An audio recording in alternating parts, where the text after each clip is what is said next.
There's certain things that, you know what, you could just, if you put it out there, somebody's going to respond. Even if it's a minute or a 2-minute clip, somebody's going to, I'm on that one Van Halen Facebook page, and it's just insane on how these people are like, they just go at it day and night, day in, day out. And it's just like, yeah, Sam, Dave, this guy's a dick. He's a, here's how I look at Van Halen. Okay.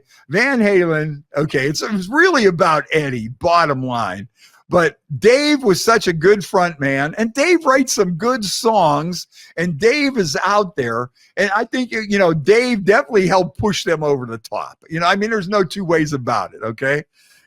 For showmanship, I put Dave above Sammy, and songwriting, everybody's knock is that Sammy just writes love songs and Dave is writing Panama and Mean Streets. And have you seen Junior's grades lately and things like that? And I get that completely. And yes, but I look at it two different things though, so that was Dave's whole thing.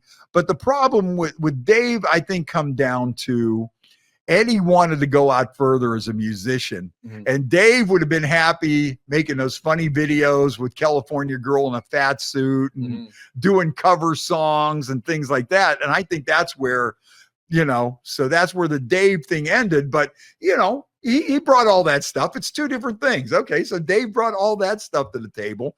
Now Sammy comes along, and Sammy's a guitar player. Sammy's a songwriter.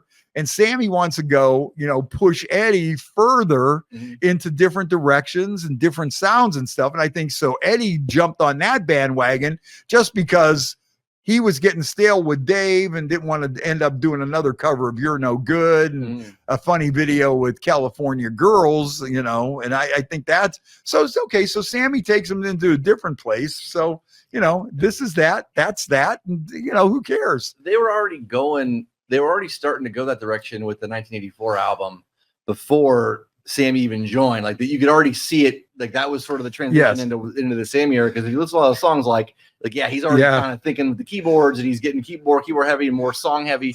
But like you said, I agree. Depending on who you hear or who says stuff, this kind of stuff's just floating out there. You take it for what it's worth. But I think I've seen a lot of different articles that Dave, when Eddie brought the keyboards out, that was like it. To him, that was like, so, you got a maestro that wants to expand his musical horizons, and, all of a sudden, and then Jump turned out to be one of their biggest songs of all times, and 1984 is their biggest album, but, that's why Sammy wanted to go in that direction. And like I say, from what I understand or what I heard, and is that Dave wanted to do Just a Gigolo and, and be Dave and do his backflips and his karate moves and stuff. And Eddie's sitting there thinking, I want to go, I have too many ideas in my head here to be put into this little cage. Yeah, I view them as two different bands, really. I really do. It's two, and I like them both. But right. I know. That's how I am. I know David Lee Roth is pissing off a lot of people by the end with all of his. Yeah, why? Dancing and stuff. I know a lot of people are like, it's starting to get checked out on him because of that. But I'll tell you what, I got to give Diamond Dave. Well, I went on that. I went to see him that last tour when Kool and the Gang opened and stuff, and that tour pretty much was come and see Eddie play guitar. Yeah, because Dave, I'm sorry, cannot sing. He has completely lost it as a singer. Well, he wasn't even trying to sing it on the spot, so whatever. Like, I think he was just, to me, it just seemed like he was taking the piss the whole time. You know what I mean? Like, I didn't feel like he was trying, because he came out however many years, a couple years ago, with that solo band, and he's out there, and he was actually singing the songs in the right spot anyway. Yeah. But like that whole Van Halen tour is like, oh yeah, because I know that the story is that they didn't even have him in his in-ears. They didn't even have Dave in there. Like, he I loved it, but it was like, Dave, come on, man. And Sammy is such a good singer. That's, maybe you don't like the songs and material, but Sammy, for his vocal quality, for holding up. I'll tell you, one of the highlights of my summer was Sammy over at Blossom. That was an excellent show, man. And it was really great, and it was really good. And I don't think Dave could sing those songs like Sammy was singing them. I'm sorry. But yeah, then you get back to Dave. What were we saying right before that?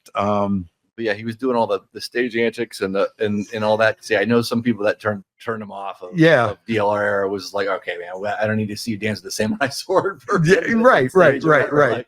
And so then, and I'm a fan of Dave. I listen to like his every once in a while he'll put out these podcasts that are just so bizarre that you have to listen to every word. You're hanging on every word. You're going, listen to this guy, and the stuff he's saying, the way he's saying it, and you're sitting there going, yeah, this is a cool dude. I have nothing against him, but I guess him and personally with Sammy, and they just I think it's too is like when they left and flipped. I mean, it was almost like, especially for a little while there, like the David Lee Roth solo records were great. He busts out with Steve Vai. Come on, man. You had like two bands going at the same time, and I like this. Like, okay, we still get Dave because that's still in all Dave's wheelhouse. But like those songs were great, and the guitar players, were amazing.